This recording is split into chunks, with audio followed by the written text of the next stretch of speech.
हमारे यहाँ FII JS दोनों ने बेचा।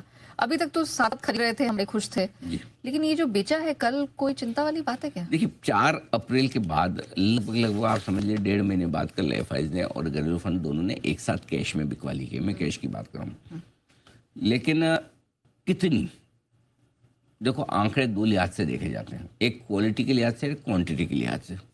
तो कल के आंकड़े क्वालिटी के लिहाज से उतने अच्छे नहीं, लेकिन क्वांटिटी के लिहाज से ठीक है। क्यों?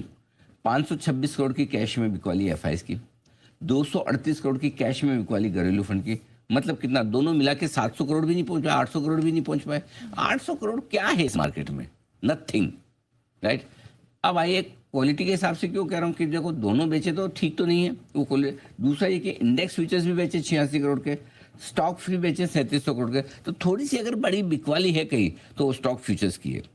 लेकिन क्योंकि आंकड़े बहुत छोटे इसलिए बाजार पर कोई खास असर कल था भी नहीं और आज होगा भी नहीं। आप खरीदे तो 2-5 हज़ार करोड़ और बेचे 200-500 करोड़, तो कैसे अपने को वो भी तो देखना पड़ेगा। खाली ऐसे नहीं देख सकते ना कि बेचा कितना बेचा है। करेक्ट। यही बड़ा भर भर के बेचे ना तो थोड़ा डर भी लगेगा। लेकिन हाँ, इसमें ऐसा नहीं कि आप इनको कंप्लीट इग्नोर कर सकते हो। एक चीज़ जो यहाँ दिख रही है वो समझने वाली बात है, और वो ये है कि पिछले 2-4 दिनों से एफआईआई की खरीदारी की रफ्तार धीमी हो गई है, थोड़ा सा हाथ रोका है। पहले जैसे दिल और खजाना खोल के नहीं खरीद रहे, रुक रुक के आराम से ले रहे हैं। घरेलू फंड भी जो एक तरफा खरीद रहे थे, तो बेसिकली क्या है, जो युद्ध विराम हुआ था हमारा पाकिस्तान के साथ में, उसके बाद जो एक तगड़ी तेजी होनी थी, एक बड़ी खरीदारी होनी थी, फोमो जो था मेरा तो मिस हो गया, वो काम तो हो गया। वो तो एफआईआई घरेलू फंड दोनों ने वो भागम भाग वाली जो खरीदारी थी ना, वो तो हो गई। अब समझदारी वाली खरीदारी हो रही है, ये लूंगा, इसमें कम करूंगा, ये बेच दूंगा, ये खरीद लूंगा। इस तरह की पोर्टफोलियो चर्निंग ज्यादा हो रही है। अब उनको टाइम मिल रहा है थोड़ा सा। हाँ, मतलब एक बार तो क्या होता है, पहले तो तुरंत आप है ना इंतजार करो कि इसके बाद लेना, तो फिर उसके बाद आप वेट नहीं कर सकते। लेना मतलब लेना।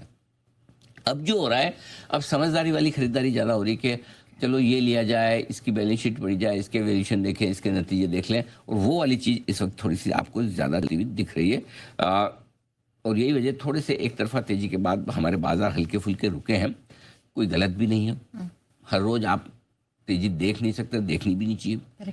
हर रोज खरीदारी के बड़े आंकड़े नहीं आ सकते, आने भी नहीं चाहिए। सिर्फ एक चीज़ ज़रूर है, वो ये कि इस वक्त भारतीय बाजारों के लिए सबसे बड़ा ट्रिगर न कोई अमेरिका है, न अमेरिका की ब्याज दरें हैं, न रूस यूक्रेन है, और न कोई और चीज़ है, न भारत पाकिस्तान का तनाव भी है इस वक्त नहीं, क्योंकि वो भी हम लगभग पीछे छोड़ चुके हैं। तो इस वक्त अगर बाजार के लिए सबसे बड़ा ट्रिगर कोई है नया, तो वो सिर्फ एक ही है, एफआईआई के आंकड़े। एफआईआई के आंकड़े मजबूत आएंगे, बाजार दौड़ लगाएंगे। एफआईआई के आंकड़े थोड़े रुकेंगे, आप एग्जैक्टली देख लीजिए 2-3 दिनों से एफआईआई के आंकड़े थोड़े से ठंडे हुए हैं, बाजार रेंज बाउंड हो गए। तो बस उनके दम पर, और ब्रॉडर मार्केट चलते हैं, कैश के स्टॉक्स भागते हैं। क्यों? क्योंकि वहां पर एफआईआई का कोई लेन देना है नहीं। तो मूड माहौल अगर ठीक हो तो कैश मार्केट के स्टॉक्स अपने आप तेजी कर लेते हैं।